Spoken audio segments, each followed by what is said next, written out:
Hold on. There we go. Hello, aloha. This is Janet Care Lessin and Dr. Sasha. Alex Lessin, say aloha, honey. Aloha, honey. We're coming to you with this presentation I made called Compassion versus Cruelty. America's Got Choice. Okay, so basically, we were inspired by the election, and we noticed that the campaign rhetoric coming up to the election shifted towards division and exclusion. So, January 20th, 2025, Trump he retook the reins of the United States, and many Americans watched with apprehension. And all during the election campaign, the rhetoric just got more and more divisive and attacking of different uh, races, diversity, everything, LGBTQ plus. Everybody was under attack. You want to talk about this one, honey? Go back to the first one. I'd like to say some words about the Okay, he's first going to one. say some words about No, the that. first one. The very first one. Okay, Sasha's going to talk. This idea of compassion versus cruelty is really central to what Janet and I have to share with you. That is, there's a place between giving and taking that people can achieve, which allows them to be compassionate simultaneously, care about and loving to themselves and to other people. And that's the place where you see what your options are, where you learn to center yourself. And America has choice, yeah, and we have choice too. Okay, that's Right, what I want to say. individually and collectively. And ultimately, we want to get even beyond compassion, which is kind of objectively looking at things, to empathy, where you're really feeling your friends, neighbors, people across the planet. So that's the, for me at least, but that's what I Well, think that's life is exact, about, yeah. empathy. But go ahead. But that's exactly the point, Janet. You're right on that. It's when you look into the eyes of other people and you see deep within them the same soul, the spirit, that the consciousness that runs through you both. You realize that you are one with them, and then you can feel with compassion what they're feeling. It's easy once you learn how to do this, especially through the chakras, to go underneath their defensive or angry patterns to see what the vulnerable part of them needs and to have empathy with and relate to that. And that allows them to express themselves and go with, what do you really need? What does the child inside you need? That's what real compassion winds up doing. You are they are you. You can feel each other, and it's quite beautiful. Okay, so oh, I come from a philosophy that we're all one at the highest level of existence. So I had a lot of apprehension and even depression because of this divisiveness of our country and our world. This polarity, extreme polarization, to me seems to be the path to eventual war. And here it is. We're recording this. This is February 23rd, and everything's really hot and heated. But I created this about 3 weeks ago. So let's see, what do you want to say about this image? Yeah, this is a very, very important time for all of us. Um, because we really have to ask where we stand in terms of real human values. Okay, so I grew up in Torrance, California, and my friends included uh, Chicano Americans, Latin Americans, and I've seen what they've gone through. My teacher, Mrs. Heising, in the fourth grade, something was missing from her purse. We had to all put our heads down on the desks and close our eyes. And she said, "Whoever took my purse, just put it back, and I won't say anything or report you or anything, and we'll all keep our eyes closed." And nothing happened for a long time. And then she said, "Tony and Ignacio, did you take my?" And I stood up and said, "Mrs. Heising, you're picking on them because they're Mexicans. That's not fair." And she said, "Go to the vice principal's office." And so I want you to know that the people that are from Mexico, that are immigrants, that the people that live in California and grew up there are Californians just like us kids. And where I stand is in total oneness with uh, the people who are immigrants here in America. I say, bienvenidos. Come, we need you. Okay, that's my take. Yeah, we actually do need immigrants. We've always had an immigrant community. I am the child of immigrants. My grandparents on my dad's side came in the through Ellis Islands in the late 1800s, and so that's one side. The other side, we go back to the Virginia colony and also back to the Plymouth colony. My ancestors on that side were on the Mayflower. So, but Sasha is a war baby born in 1940, and I am a baby boomer born in 1954. And for me, and I grew up on the East Coast, and he grew up on the West Coast, so we kind of have a little sample of the different climates and times that a lot of Americans have gone through. For me, I was there when there were race riots, and I was aware of the work with Martin Luther King. I was a little bit young. I wasn't able to march with them, but I definitely empathized with them. I resonated with the movement. I was there when JFK was shot, when Martin Luther King was shot, when Bobby Kennedy was shot, when John Lennon was shot. These were my experiences, and all those things went in very deep, and so that's what went into making up me.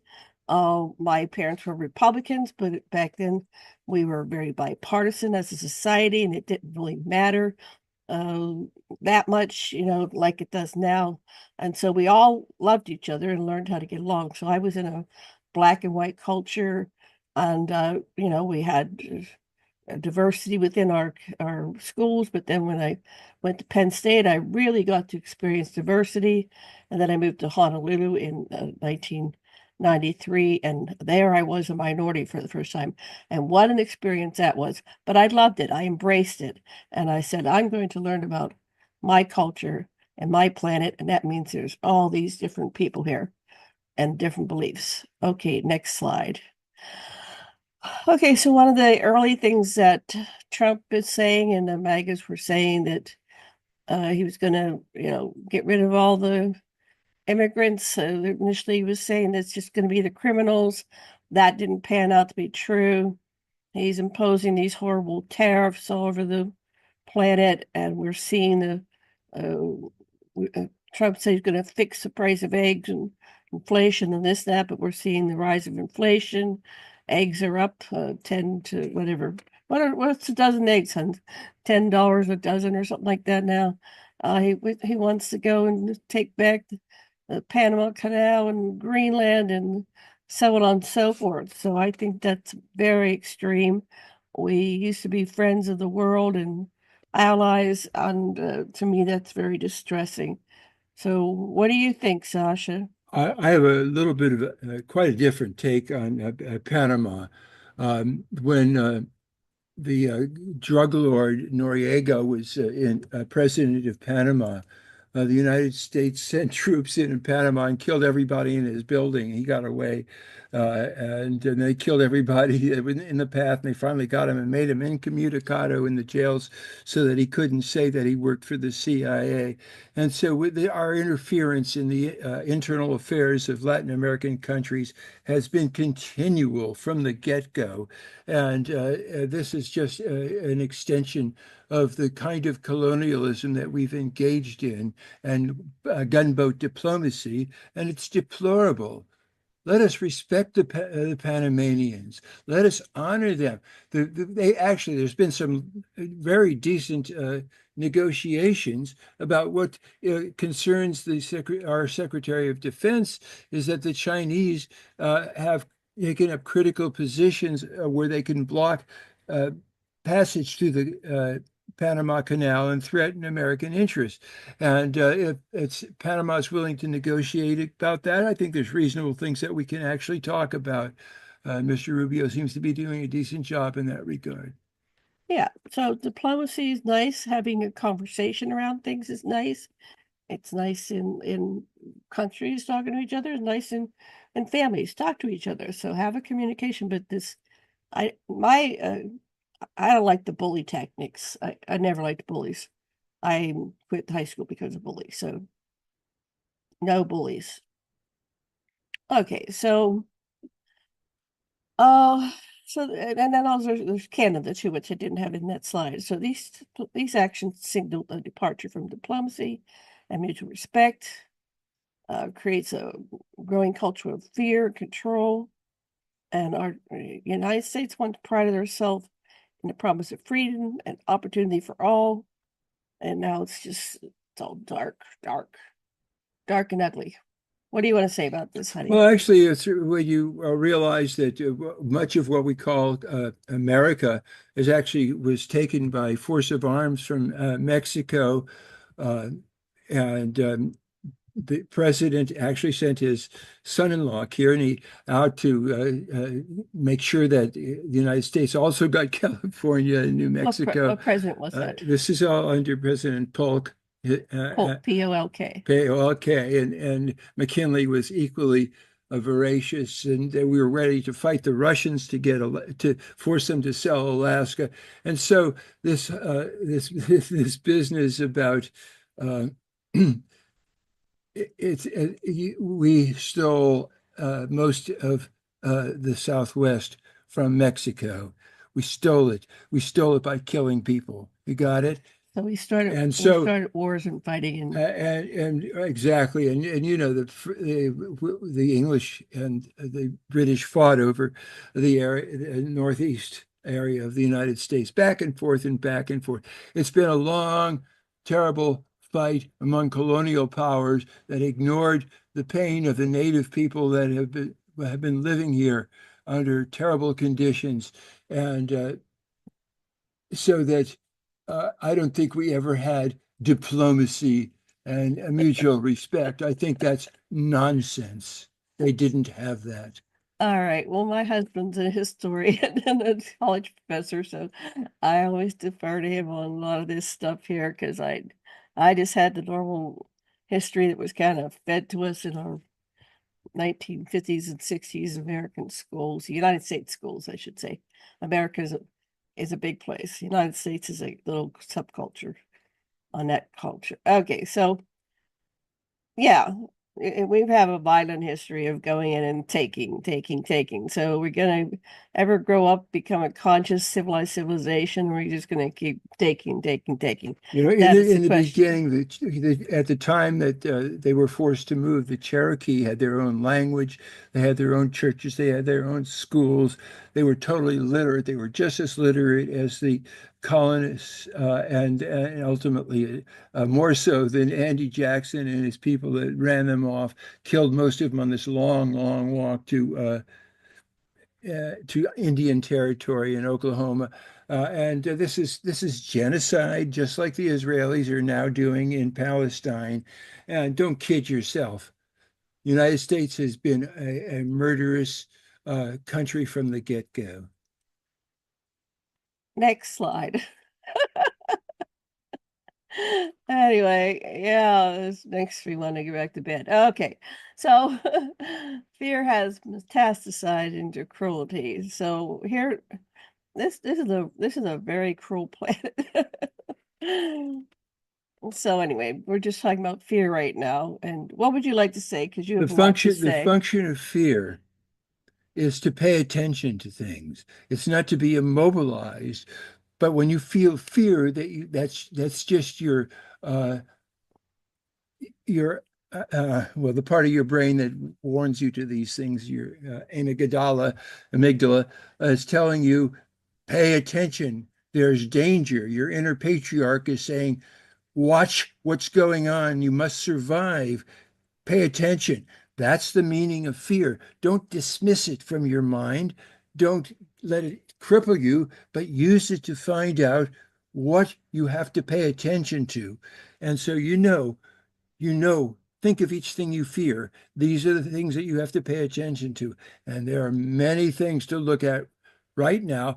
but not immobilize yourself by anything. Just use it, in my humble All opinion. right. So all I'm concerned about, can we be kind to each other? But we're not there yet. Let's see what we can do with the next slide. Okay, so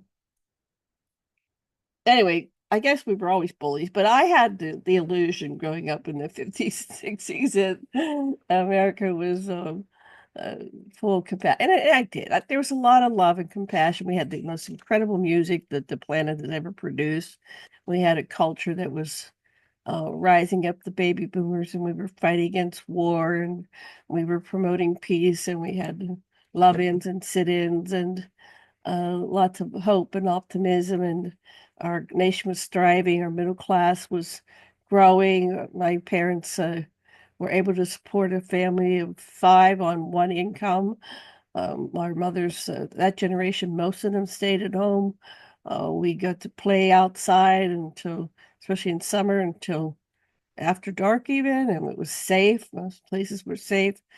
And but over time and into right now, with the rise of the bully pulpit and this cruelty to and divisiveness, and demonizing, and the constant demonization process, we've become a nation of bullies. And now with the new administration, I grew up with a lot of uh, GLBTQ, and then trans. I actually, when I was a child, I went to school with, I won't name names because I don't know if these people were alive or dead. I'm in my 70s now, so a lot of us are gone on the other side. But I had a young boy that was being bullied because he was, I guess teachers thought he was gay, but he eventually transitioned. He's one of the first people I knew that transitioned, but he didn't live very long. When he became a she, and the, I guess her life was very hard, and oops, she ended up committing suicide. So I've always had gay, bi, and trans friends, and I witnessed the cruelty, and I thought that was, you know, it just hurt me. It hurt me to witness it. I can't imagine being it. So, what do you have to say about Yeah, bullying? bullying is very, very interesting. Rosenberg and others have shown that if you can get to somebody who's or bullying and get to what is motivating their bullying, what needs motivate that, you can actually make contact. And so it's like uh, you don't have to just quit because you're faced with a bully situation. But so that if you were to apply that, say, to modern America, to say the MAGAs who and the people that bully, underneath it all, what do they need? Maybe what they need is recognition and admiration, and it'll be something that is you can relate to. And what Rosenberg has used this is actually to um, talk people out of doing horrendous, violent acts. And I myself have actually seen this with one of my clients who had people break into her house and they were going to rape her and steal all her stuff. And she just prayed for them and in her way, brought her guys to loving them. And when it was all through, they gave her some money and left her alone and blessed her. And so just don't, just because somebody is acting in a bullying fashion, don't give up on them. They're a person in there. If you can just find your common ground, your inner vulnerability and theirs, you can relate to it in a meaningful way, in my humble opinion. Right. And I just wanted to add, so, this bullying, it usually has some kind of childhood origin. Is it nature? Is it nurture? It's usually a combination of things. And I was starting to read Mary Trump's book about her uncle, and how his childhood was Who's your uncle, honey? Uncle Donald Trump, and his childhood was hideous, was atrocious. And if we were to have some international psychotherapy and group therapy for the world, we might be able to meet the needs of everybody out there. And once needs are met, we stop. It would really eliminate, maybe not all, but most cruelty and any reason for feeling separate if everybody's needs are met. Our base chakra, it's like our base chakra needs to be satisfied. We need food, water, housing. If we had the basic needs met for everybody on the planet, then everybody would be pretty happy.